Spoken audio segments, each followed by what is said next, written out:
Okay, hi everyone. My name is Govind and currently I am working as a data analyst.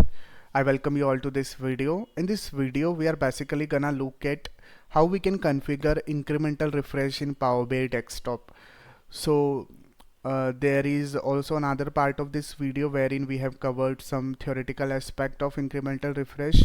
You can check that video in channels by going to the channel. You will find that video. You can have a look from there. In this video, this is basically part 2. We're gonna see how we can configure the incremental refresh basically. So before configuring the incremental refresh, we have to take into consideration some points. First is that we should have the date time column in our data table, like whatever the table we are interested in setting up the incremental refresh, the table should have date time column present, right? Then we have to create two parameters, basically range parameters, we say it, range start and range it. Then whatever the data source is there, it must support the query folding.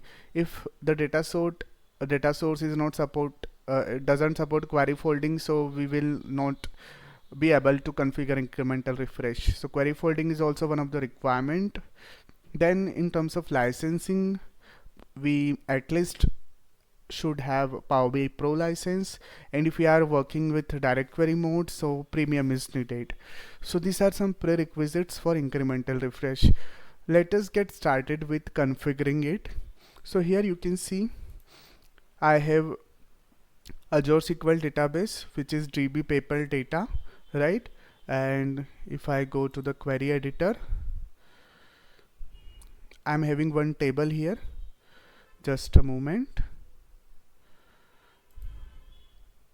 Okay, so if I expand this tables and this table sales underscore test, if I show you the data from this table,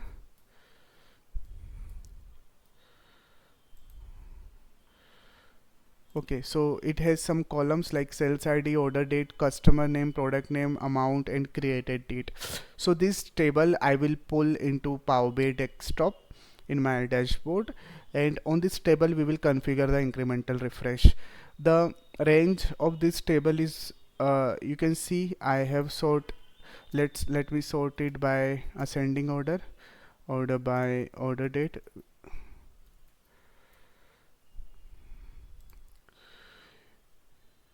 Okay, so you can see our data is starting from 1st of Jan 2025, right?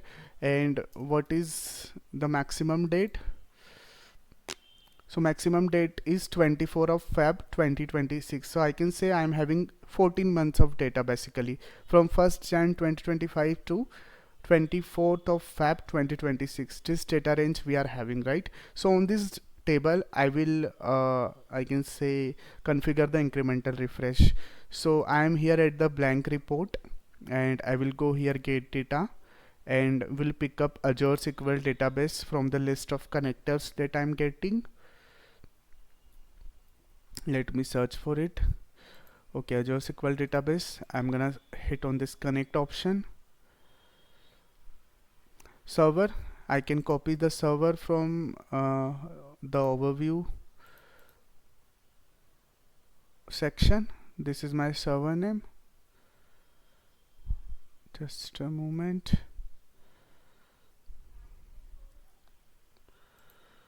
Okay, and I can paste it.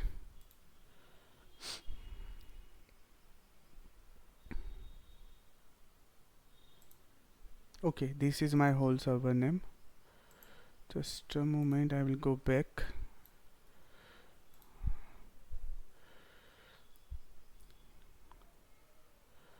It is loading.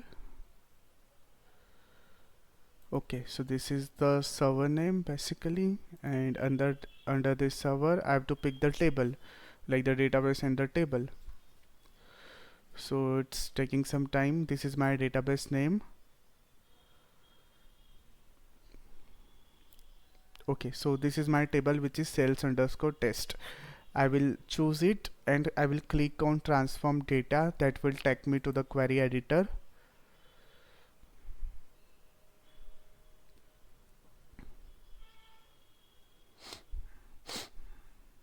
Okay, so you can see this is my table. So it has pulled all the data from 1st Jan 2025 to 24th of Feb 2026. So for setting the incremental refresh, first we need to set two parameters in the query editor, which is range start and range end. So I will go here and choose new parameter. I will name this parameter as range start. We have to make sure that we name the parameter in this way only, because it is case sensitive thing. So we cannot put small r or small s, right? This is the way of naming the parameter. This is case sensitive, you have to remember it. Type should be date and time, and current values you can give the minimum value of the date column that you will gonna use, right? So in my case the minimum value is 1st of Jan, right? So I can give that value 1st Jan 2025, and time portion I can fill 00. Similarly, you have to create a range end parameter. Similar to range start, it is also case sensitive, so make sure you name the parameter in this way only. Type is date time, and current value you can provide 31st of March, because these parameters will be overwritten in Power BI service. So this is basically just to load initially load the data into the Power BI desktop. Once we publish it into the service, so these parameters will be overwritten as per the incremental refresh policy that we set on this table, right? So I can say I will just load the data from 1st Jan 2025 to 31st of March 2025. Just 3 months of initial data I will load. Then click OK. Right? After that, what you have to do, you have to have date time column, right? So I will change the data type of this order date to date and time, because I'm gonna use this column for configuring the incremental refresh, right? And one thing you have to check for whether the query folding is happening or not. The way to check that is you have to right click on the steps and see view native query, right? So this is the native query. So this query has pushed back to the data source. So whatever the transformation that we are applying here is pushed back by Power Query Editor to the source itself, right? So this is what the query folding is. So it's happening, it means we are all good. After that, what you have to do, you have to apply a filter condition on this column basically. So I will go here and date time filter, I will choose that. From here I will choose custom filter, and on this column I can say I have to load data which is after or equal to range start. I can choose parameter here, and in range start, if you remember, I have put the given value, current value as 1st of Jan 2025, and before or equal to I can give here range end, and in range end you remember we have put 31st of March 2025. So the just 3 months of data we are loading. So first step is set the parameters, then the second step is check for the query folding, and the third step is apply filter on the date column that uses range start and range end parameters. Once you click OK, so you can see I have just 3 months of data initially, right? So that's all from the query editor side. You have to configure these settings only. After that you can click close and apply. Now the data has been loaded. Wait for a minute.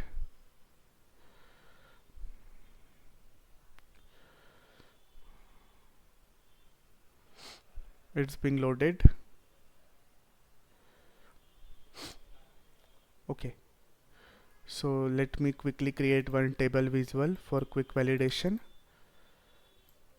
So I'm gonna pick here sales ID, product name, order date, and amount. Okay, So let me increase some size.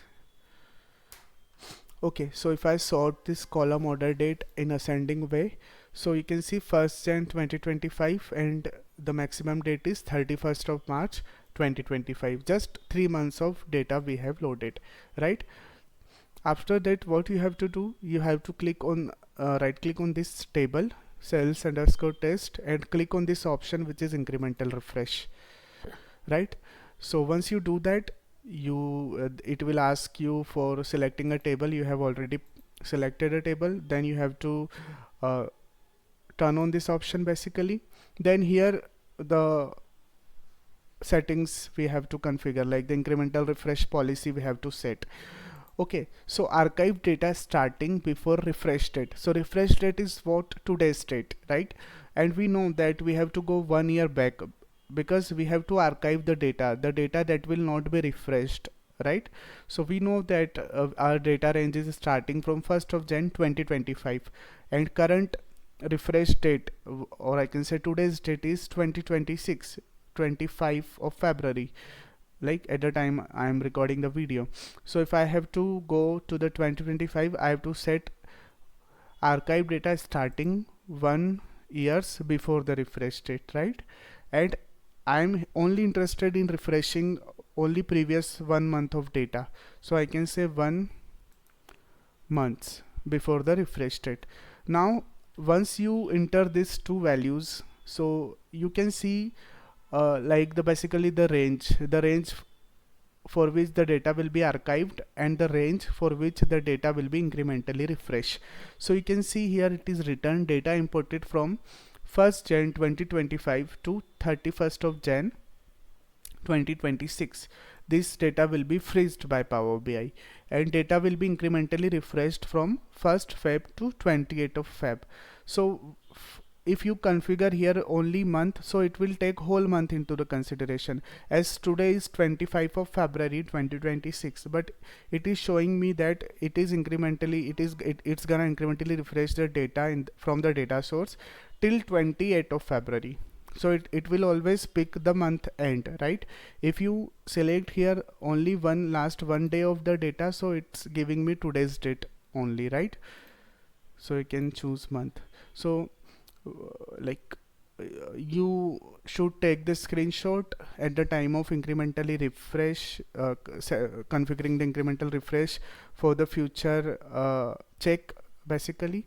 Then we have some optional settings, basically get the latest data in real time with direct query. So if we are using for this table we are using direct query mode, so we can check this option. Only refresh the complete month. So what it will do, if I here I am gonna check it and I will see the change in the date range. So if I only refresh complete month, if I check this option, so you can see my data will be incrementally refreshed only from 1st Jan 2026 to 31st of Jan 2026, because January is the month that has been completed. That's why it has picked that. It has not picked February because there are still 3 days left in the February. So if we are suppose dealing with the monthly reporting or any financial reporting where the ongoing month has like the incomplete month is not taken into the consideration, right? Only the completed month is taken into the consideration, like in case of financial reporting. So we can check this option at that time. So it will not include the data of the month that has not been completed yet, right? So here in our case we are not interested in this setting, so we can uncheck this and then detect data changes. This option is what? Only refresh data in the last 1 month if the maximum value of this date time column changes. So another, we have to pick any date time column present in the table, so we can choose that. And if like if we are having last modified date or last updated date present in our table, so we can give that column here and it will check like the maximum value of that column has been changed or not. If it is changed, then it is gonna incrementally refresh, otherwise not. So we are not having any such column here, so we can uncheck this. And yes, after configuring this setting, you can click on this apply option. the incremental refresh policy has been set up. So as you know, in this file I have just load now 3 months of data, right? Once I publish it into the Power BI service and manually refresh that semantic model, it will load all the data, right? Because the range and parameter will be overwritten there. So I'm gonna save this file.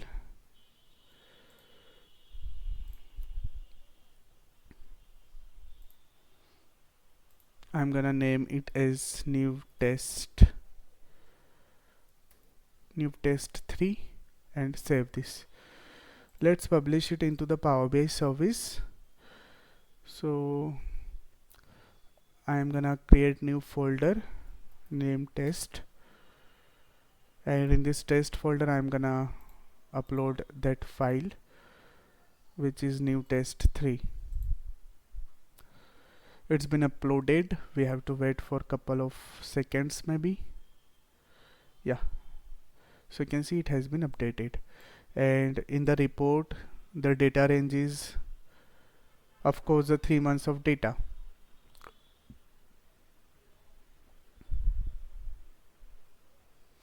First Jan to 31st of March.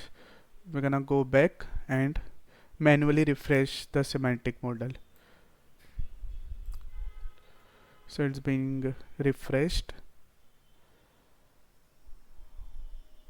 You can see this refreshing is happening. Yeah, it's refreshed. If I see again and refresh from here as well, so you can see the data till 24th of Feb has been added in my table. So the range and parameter is overwritten here by Power BI. So basically it has archived the data of last 1 year and only refresh the data of last 1 month. So this is how we can configure the incremental refresh in Power BI.